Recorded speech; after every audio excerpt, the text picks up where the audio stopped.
Fala pessoal, tudo bem? Vitor Miranda aqui para mais um vídeo do canal da Arena Medicina. E hoje, nesse vídeo, atendendo aos pedidos de vocês, tanto aqui quanto lá no Instagram, eu vou te contar quais foram os 7 erros que eu identifiquei em mim que me impediam de começar meu consultório médico particular. E eu percebo que vários colegas têm, ou todos esses 7 erros também, ou tem alguns deles que os impedem de começar ou de, enfim, de ampliar o consultório médico particular.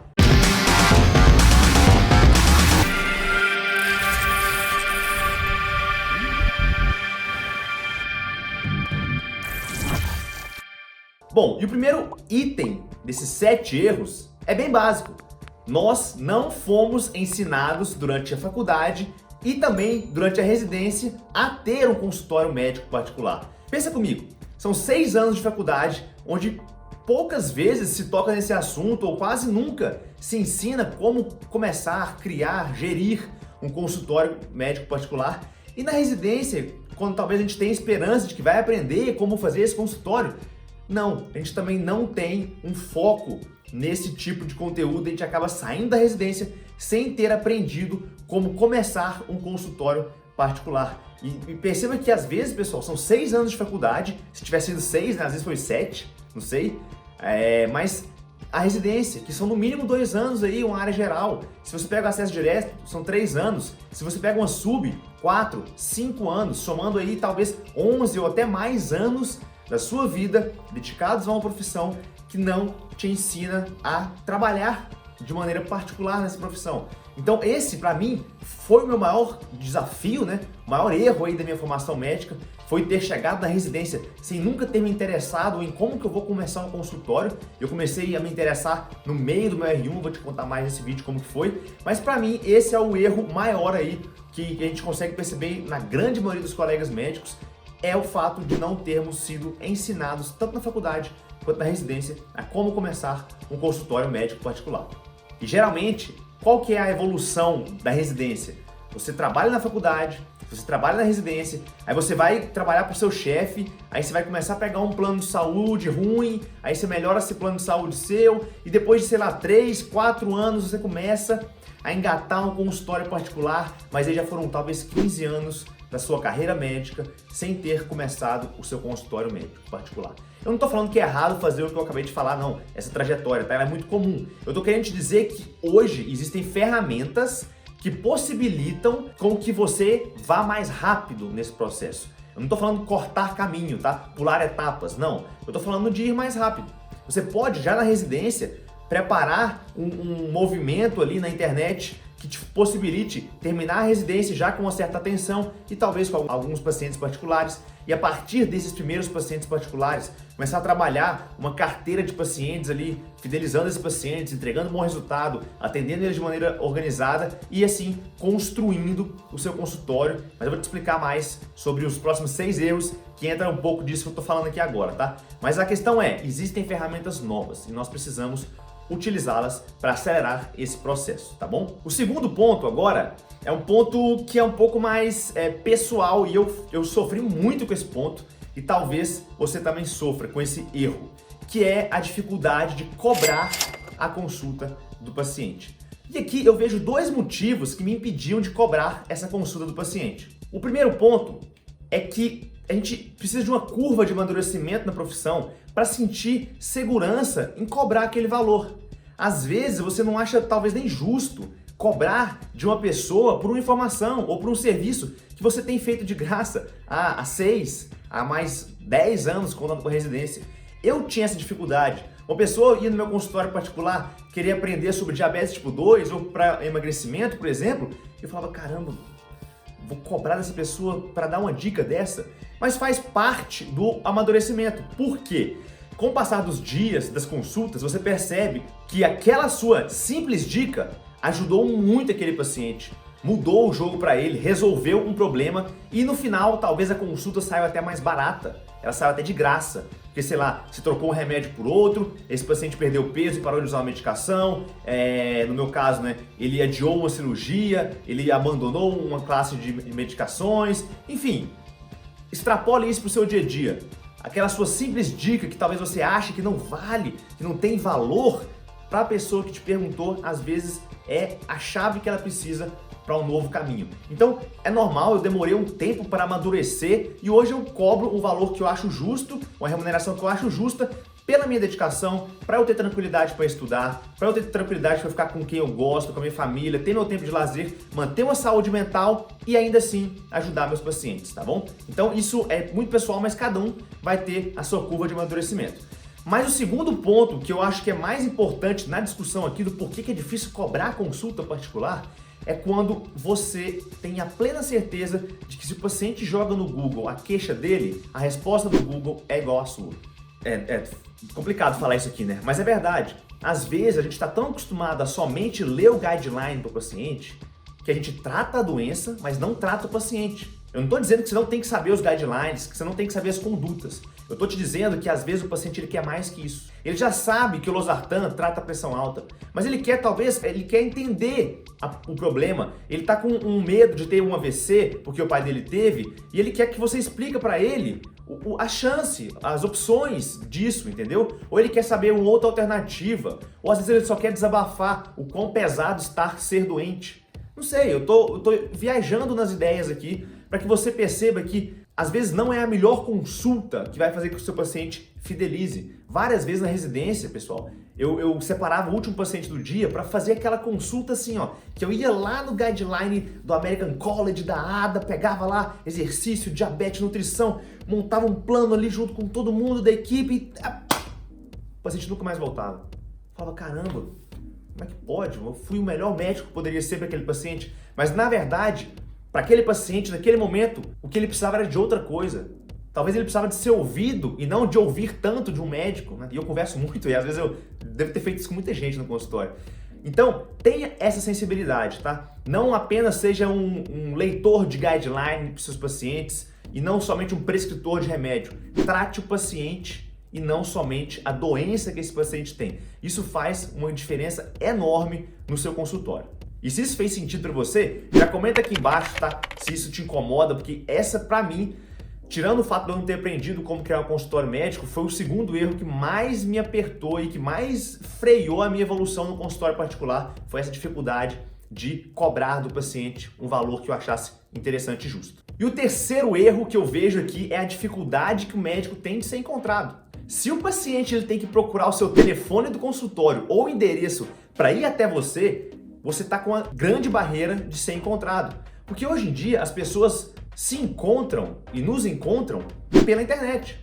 Aliás, você está me vendo aqui no YouTube, provavelmente, e isso é sinal de que você está com o telefone na mão ou com o computador aberto. Você não procurou um catálogo, nem sei se você lembra do catálogo, quem é mais novo aí não vai lembrar das páginas amarelas ali, para achar um telefone. É online. Eu não estou falando que você tem que ser um blogueiro nato, fala pessoal, daqui é o doutor fulano de tal. Não. Eu estou dizendo que você tem que aparecer. Existem diversos canais de comunicação que levam o paciente até o médico e o médico até o paciente. Eu poderia citar aqui 10 canais de comunicação, mas o fato é, se você não toma atenção disso, você vai ser difícil ser encontrado. E hoje, pessoal, não é como na década de 1910, onde tinha um médico na cidade. Graças a Deus, hoje, a população ela tem acesso a vários médicos. Isso é interessante, isso é importante. Porque para ter um bom resultado, é preciso ter uma boa relação médico-paciente. E, gente, tem hora que o santo não bate. Tem hora que você não, sabe, o médico-paciente não dá certo. E ainda bem que tem outros médicos, ainda bem que tem outros pacientes precisando. Isso é normal. Não culpe a quantidade de médicos por não ter pacientes no seu consultório. Não é isso, tá? Não é isso. Existem pacientes para caramba precisando do seu serviço. Mais de 75% do Brasil não tem plano de saúde. Eles dependem do SUS ou do particular. O SUS resolve? Infelizmente não. Então é o particular que está faltando chamar a atenção desse pessoal. E é aí que eu te falo, você tem que chamar a atenção.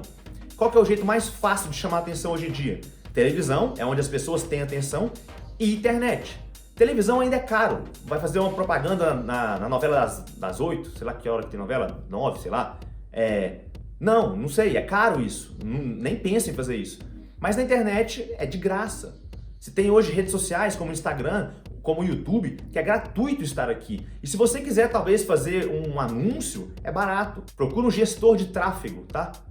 Se você não sabe, pede aqui no comentário que eu posso te sugerir alguns gestores de tráfego para cuidar do marketing aí do seu consultório, tá bom? Isso é muito importante. Tem que aparecer, senão você não é lembrado. Quem não é visto, não é lembrado. E na hora que o paciente tiver um problema de saúde e precisar de um médico, se ele nunca ouviu falar do seu nome, me desculpe, você pode ter formado na melhor residência do Brasil. Ele não vai saber que você existe.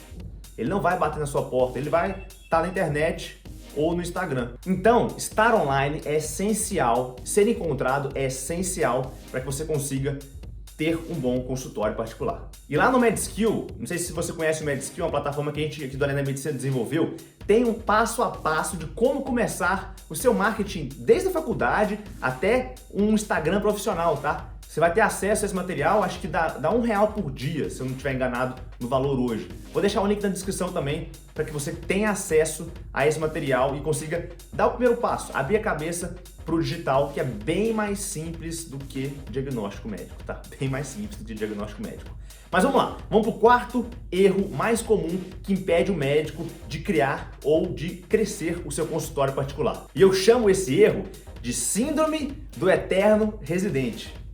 Quase que eu sofri dessa síndrome, mas eu fui tão envergonhado por uma situação que eu me despertei rápido para isso. O que é a síndrome do eterno residente? É aquele aluno que faz a faculdade toda dependendo de um preceptor passar o caso.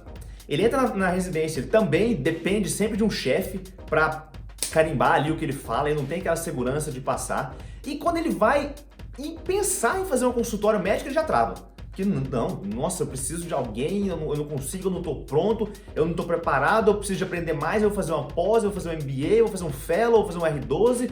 Calma, pessoal, calma. Se você já fez uma residência, você está apto a atender a grande maioria das pessoas. Eu quero fazer uma subespecialidade, show, mas tem uma grande gama da população que você vai poder atender já. E aí que tá o grande pulo do gato, porque às vezes uma consulta particular dessa no meio da sua semana, de um R4, já salva o financeiro, já te ajuda a levar esse R4 até o final bem, tá? Qual foi a situação que me envergonhou pra caramba? No meu R1, eu comecei a fazer uma pós na área de nutrologia, para aprender mais, né, sobre nutrição e como cuidar ali dos pacientes, dos atletas e tudo mais. Aí, eu tava nessa pós, fiz grandes amigos lá, e um desses amigos, que não tinha começado a residência ainda, tava só com a pós. No 5º ou 6º mês, eu acho, de pós-graduação, ele abriu o consultório particular. Eu não tô aqui querendo julgar a atitude dele. Nesse momento, eu fiz o inverso, eu me avaliei. Falei, cara, eu tô me sentindo despreparado para começar um consultório médico, já tendo feito um ano de R1. Pô, o ano de R1 é de segunda a domingo, você trabalha pra caramba, você estuda o dia inteiro, você atende muito paciente. E esse colega já estava começando um consultório particular para atender coisas básicas, tá? Era emagrecimento, era controle de diabetes, coisas mais tranquilas de serem feitas, coisa que o médico do postinho de saúde faz, o recém-formado faz, tá? Já sai formado fazendo isso, a gente aprende isso e cobrando. Aí eu falei, caramba, por que eu não faço? Por que eu não posso? Eu me senti muito envergonhado por isso. Que uma pessoa que com 5 aulas mensais no final de semana, já tinha coragem de abrir um consultório e eu com um ano de aulas diárias, 10 horas por dia ou mais, tava com medo ainda de atender questões básicas que às vezes um recém-formado na UBS atende. Então ali eu me senti envergonhado e dei o primeiro passo. Eu ouvi o pedido de um amigo meu que estava pedindo a consulta. Falava, Vitão, eu quero que você me atenda, eu tô vendo que você está estudando aí no R1 e tal, tô vendo aqui no seu Instagram que você está fazendo residência em medicina esportiva. Eu queria, me consulta, eu tenho 40 anos, eu só quero continuar bem, eu queria aprender sobre saúde. E esse cara tava no meu pé, tinha uns 2, 3 meses, e eu não. Vamos ver, eu vou começar um consultório e te aviso. Pessoal, o cara tá batendo na porta querendo a consulta e a gente, às vezes, não dá essa oportunidade, né? Então ali eu fiquei com vergonha, liguei pra ele, marquei a consulta e comecei meu consultório médico. No final do R1, eu concordo que foi precoce, tá? Mas eu te garanto que no seu final do R de clínica ou de outras áreas aí, você já tem capacidade para atender o básico. E você vai ter o backup da preceptoria para te dar uma força, entendeu? E vai por mim, pessoal. Não vai chegar síndromes raras no seu consultório, tá? Vão chegar as mesmas pessoas que chegam na residência, só que agora dentro do seu consultório particular. E falando em consultório particular, a infraestrutura do consultório facilita muito ou atrapalha muito o médico. E esse, para mim, é o 5º erro que mais impede os médicos aí de começar o consultório particular. Por quê? Eu dividi também em 2 porquês que a infraestrutura do consultório atrapalha o médico. Primeiro, é achar que precisa de um consultório top, próprio, bancado por ele mesmo para começar. Tem que ter ali a pia de mármore, a secretária, o gerente, o cara top, estacionamento, o lugar melhor na Avenida Paulista, em São Paulo. Aí eu vou começar. Pessoal, não. Isso é muito caro para quem está começando. Muito caro. Então, não permita que esse perfeccionismo para dar o primeiro passo te impeça de dar o primeiro passo, tá? Só que você não pode cometer o segundo erro. É onde a infraestrutura não oferece o mínimo necessário. Você também não pode atender o paciente no calor, sem ar-condicionado. Você não pode atender o paciente num prédio onde o estacionamento é ruim, onde pro cara parar o carro ele vai demorar meia hora para chegar lá, ele tem que caminhar, é mal povoado ao redor, enfim, quem tá te ajudando ali na secretaria é a pessoa mal educada, ou que não dá atenção, enfim. Tem que tomar muito cuidado com isso sim, com esses detalhes. Só que hoje existem, como é que eu falo? Locais de compartilhamento, né? Locais que você pode alugar a sala por hora, você pode alugar por período, você pode alugar por dia. E foi isso que eu fiz durante os 2 primeiros, até quase o 3º ano de consultório particular. Eu alugava salas por hora, depois eu comecei a alugar salas por período de 4 horas, depois eu peguei o dia, depois eu peguei o mês, entendeu? Por quê? Se você for manter um consultório particular, básico, uma sala, alguém para atender o telefone e te ajudar na secretaria e tudo mais, isso vai te custar, no mínimo, pessoal, com imposto, água, luz, telefone, Wi-Fi, tudo, uns 5 mil reais por mês, no mínimo. Se for em São Paulo, isso é mais ou até muito mais do que isso, tá? Falando o básico do básico. Isso é o que eu comecei pagando lá em Minas, onde eu tenho meu consultório hoje. Isso pode enforcar você no início. Você pode já começar com uma dívida a mais, e não é essa a ideia. Você não pode ter a obrigação de trabalhar para pagar uma dívida, isso é muito ruim. Isso tira a fluidez da consulta. Você tem que estar muito confortável ali, sua cabeça tem que estar em paz para você fazer uma boa consulta médica. E essa dívida pode ser uma pedra no seu sapato. Então eu te aconselho, gradualmente, a partir do momento que suas consultas vão aumentando o volume, você vai dando seus passos. Eu aluguei sala por hora durante um tempão, durante uns 6 meses, 1 ano. Aí eu vi que, putz, já tá dando um número aqui. Eu vi que o pacote de 10 horas, ele dava 10% de desconto. E em vez de pagar 50 reais na hora da consulta, da sala, desculpa, eu pagava 45. Aí eu comecei a comprar pacote de 10 horas, 10 horas, 10 horas. Depois eu vi que o turno de 4 horas por semana, 16 horas por mês, custava 600 reais. Era mais barato que pagar o pacote de 10 horas por 500.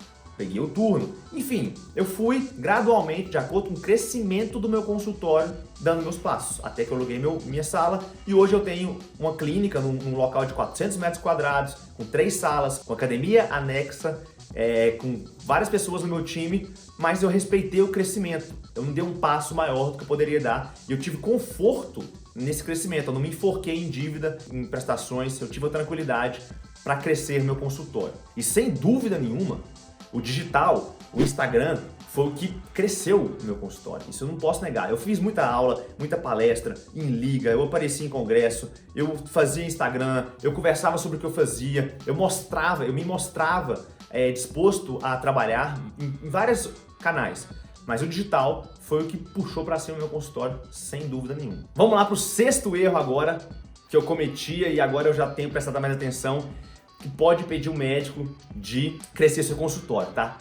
Experiência do cliente.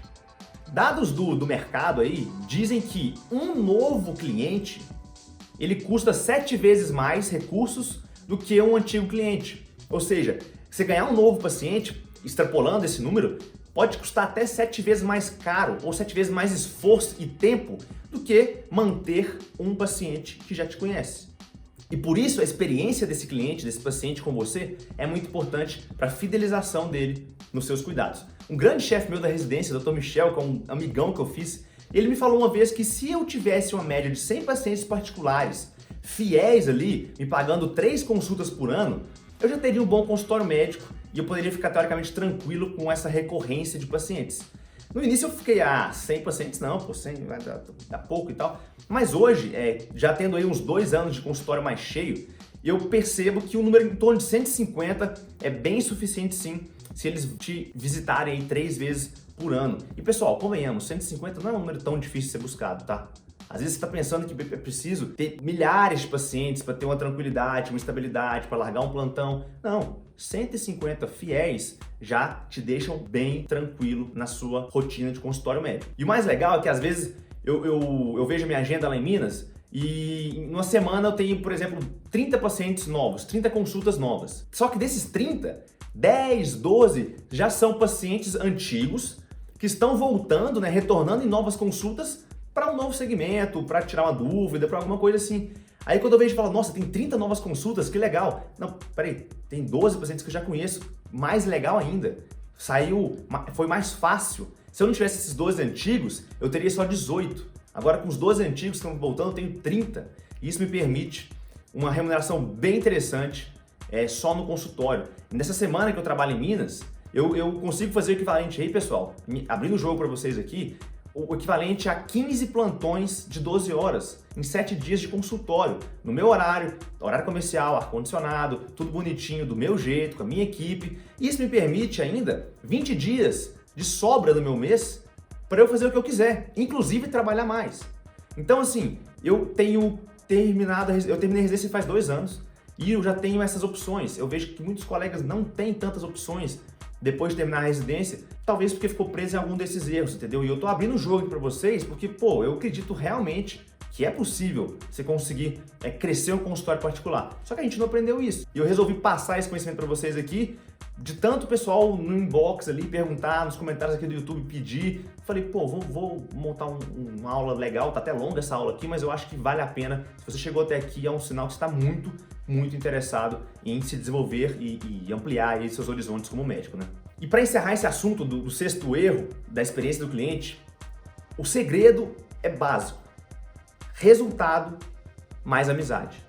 Resultado mais relacionamento. Se você tem um bom relacionamento médico-paciente, se você consegue ali na primeira consulta criar um vínculo mínimo que seja com esse paciente, a chance dele já continuar com você é muito grande. Porque a gente sabe que os pacientes são muito maltratados por aí. E se você cuida bem do paciente, mostra interesse, atenção e compra a dor dele, compra a briga dele, já é meio caminho andado. Agora, se você entrega resultado, putz, aí você tá muito bem, porque esse paciente ele vai querer acompanhar com você. Enquanto ele puder, ele fica com você. E quando ele não puder mais, ou seja, quando ele tiver outro problema, vai acontecer uma coisa que é mágica. Ele vai te perguntar, doutor, o que você acha disso? Porque ele tem a sua confiança. E aí que começa você encaminhar pacientes para outros colegas. Isso, pessoal, muda a percepção que o mercado tem de você. Quando você vira um médico encaminhador de pacientes, ao invés de um médico desesperado por pacientes, as pessoas e os colegas percebem o seu valor e começam a te respeitar muito mais do que antes, tá? Vai por mim, que isso é uma coisa que faz toda a diferença. E aí depois, você vai ter alguns pacientes que vão te visitar uma vez por ano para basicamente mostrar um exame ali que tá normal, que tá indo tudo bem e conversar com ele, eles vão te pagar a consulta e tá todo mundo feliz com isso, tá? Isso eu acredito que é o sinal de um grande sucesso de um consultório médico. Para fechar agora, o 7º erro, que eu acho que é um dos erros mais gritantes que tem, por isso eu deixei pro final, é questão financeira. Pessoal, para você construir um consultório, você vai precisar de abrir mão de algumas coisas. Você vai ter que deixar um dia, 2 dias, turnos ali, abertos para a agenda. Você não pode ficar com a agenda muito estável. Os pacientes eles têm que perceber que existe uma organização ali. Se você desmarca demais, porque às vezes você está atolado de dívida ou não conseguiu se organizar financeiramente ainda, marcou um paciente na sexta-feira, 3 da tarde, particular, na sua especialidade, no que você gosta de fazer. Só que aí aparece um plantão na sexta. Aí você fala, putz, a consulta é R$500. Eu vou abrir mão do meu plantão, que paga 1.500, para eu atender uma de 500. Não, desmarca. Marca para semana que vem e você não rega aquela sementinha. Você não cuida daquela plantinha que está crescendo para se tornar uma árvore grande, uma árvore forte, uma árvore que é só sua, que é o seu próprio consultório. Então eu vejo vários colegas sonhando em ter essa árvore forte, chamar essa árvore de minha, mas eles não cuidam, eles não regam o consultório, eles não constroem esse consultório. E assim, é difícil. E eu me banquei com plantões durante a residência toda e até o primeiro ano depois da residência. Não tem nada de errado com isso. O errado é não se organizar, errado na minha opinião, né? Cada um faz o que quiser. Mas o erro eu acho que é não se organizar para conseguir migrar do plantão e exercer a sua medicina, a sua especialidade do jeito que você quiser no seu consultório, se for sua vontade, entendeu? Nada contra o plantão, tá? Eu acho que o plantão é uma ferramenta muito interessante na vida do médico, para capitalização, para outras áreas também, mas dar plantão por necessidade de pagar conta, dívida, desorganização financeira é um perigo, porque isso pode te impedir de crescer. Eu conheço vários colegas que falaram que ia deixar a residência pro ano que vem, começaram a dar plantão e aí já sobe o nível de vida, carro, casa, bolsa, viagem e não consegue voltar mais para a bolsa da residência, que convenhamos que é uma bolsa baixa. Então, organizem-se financeiramente. Se você tem dificuldade de organizar financeiramente, que é outro assunto que a gente nunca aprendeu na faculdade, o Finanças Dominadas, que é um curso da área da medicina, vou deixar o link aqui embaixo, é de médico para médico e ele pode ser útil para você se você estiver nessa fase, tá bom? Mas organização financeira para crescer o consultório é fundamental. Quantos plantões eu dei noturno e final de semana para sustentar aquela agenda aberta com um paciente, com 2 pacientes? Mas aí o negócio começa a rodar e as pessoas começam a falar de você e o seu Instagram vai crescendo e você vai começando a ser falado, visto e lembrado e o seu consultório particular começa a crescer. E como eu te falei, às vezes com uma semana de trabalho de consulta, tá? Eu faço só consulta, não tem procedimento. Se eu tivesse procedimentos ou cirurgias, eu acho que eu poderia estar bem melhor, assim, financeiramente falando, mas eu gosto muito do que eu faço. E hoje, fazendo uma semana, eu tiro às vezes 15 plantões de faturamento mesmo, em uma semana de trabalho em um consultório de clínica médica, no caso, medicina esportiva com a consulta de R$400. Então, vale a pena, não estou querendo te contar aqui a mágica do consultório médico, estou te mostrando os erros que talvez façam sentido para você, assim como fizeram para mim, e a partir disso você se reavalia aí e vê onde você precisa melhorar. Toda a descrição tá aqui embaixo, tá? Os links que eu te citei. E se você não está inscrito no nosso canal, se inscreva para aproveitar aí os próximos vídeos, deixar seus comentários, interagir com a gente aqui em todos os nossos canais, no podcast, no Instagram, enfim, em todas as nossas mídias, tá bom? Espero que tenham gostado, um grande abraço e até o nosso próximo vídeo.